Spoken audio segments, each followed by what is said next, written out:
Hey guys, I hope everyone is having a fantastic, happy day. I certainly am. And I was thinking a little bit about the stories that I've been sharing lately with you. First, I shared my business story and how I got into coaching. And then I shared my story of my health and wellness journey. And there's a big part of the story that I haven't really shared yet, and it's a hard one to share. It's the emotional journey. And it's something that we often don't share because it's uncomfortable. And it sometimes can make us sad. And for a long time, I haven't shared that with people. I've just started recently because I realized that sometimes in sharing it, I can impact people who are in a spot where I was in and maybe give them some hope, maybe inspire some people. And also it's good to talk about it. It's like therapy, if you ask me. Anyways, cheap therapy. So there you go. So I'm going to share with you my emotional story. So growing up, I've talked about this before. My sister and I lived literally a charmed life because my mom and dad were amazing. They had a fantastic relationship where they treat each other with respect. They still are to this day each other's best friends. They hold hands everywhere they go and they're mushy. They gross my sister and I out sometimes.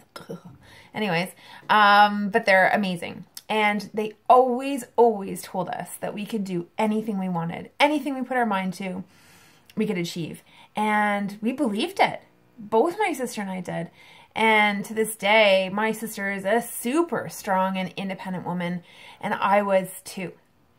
And, you know, I went and I did all these amazing things in my young life. Like I moved to Montreal for a while when I was 16 to learn French and became very independent. And I lived in France for a year in university. And I've always just believed in myself. And I think that's because of the upbringing that I was given. And then somewhere after university, I lost it. I can't pinpoint where it happened. I know that I didn't feel worthy. I lost my self-worth. I lost my self-confidence. I turned into a completely different person. And looking back, God, it sucked. It really sucked. I pushed people away who are amazing. And because I think I was ashamed of who I'd become. I was very negative. I was driving the pity party bus. Yeah, it was bad. It was bad times. But I woke up. And I realized what was happening. I realized I didn't want to be there. And I didn't want that to be my story. And I didn't want to be that kind of role model to my girls. So I did some work on me and my emotions. And I pushed through the unhappiness. Oh, it was so uncomfortable. I can't even tell you. It was uncomfortable. It was scary. It didn't feel good a lot of days, but I did it anyways.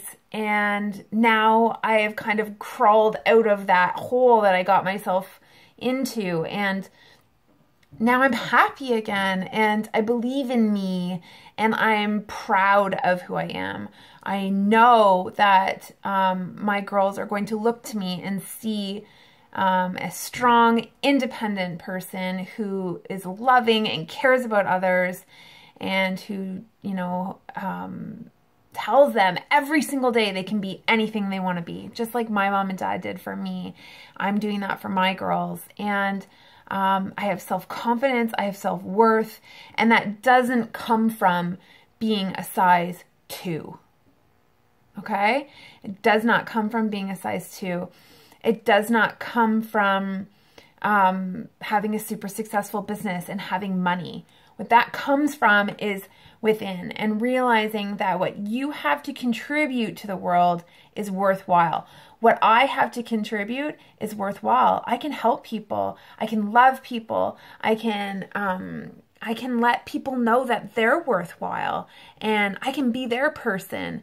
And that is where it should all come from, is realizing that you're worth it, you deserve it, and you can contribute to this world.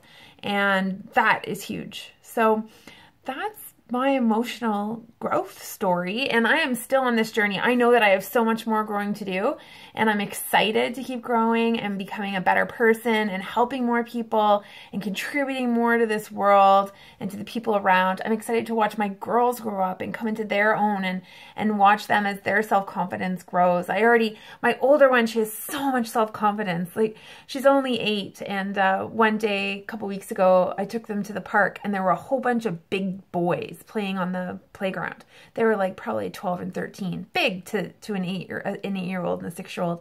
And my little one just stayed with me. She wanted to play on the swings and be away from them because she was nervous. Not my older one. No way, Jose. She waltzed straight up in the middle of their game and said, "Excuse me," and just walked on by. Nothing phases her. She's confident. She doesn't worry about what other people think. And that makes my heart happy, because I know she's believing in herself, and that's pretty amazing if you ask me. So there you have it. That's my story. So where would you rate your confidence, your self-worth on a level, on a scale of 1 to 10? I want you to comment it below. And if you need to chat, you always know where I am, okay? Have a great day, guys. Bye.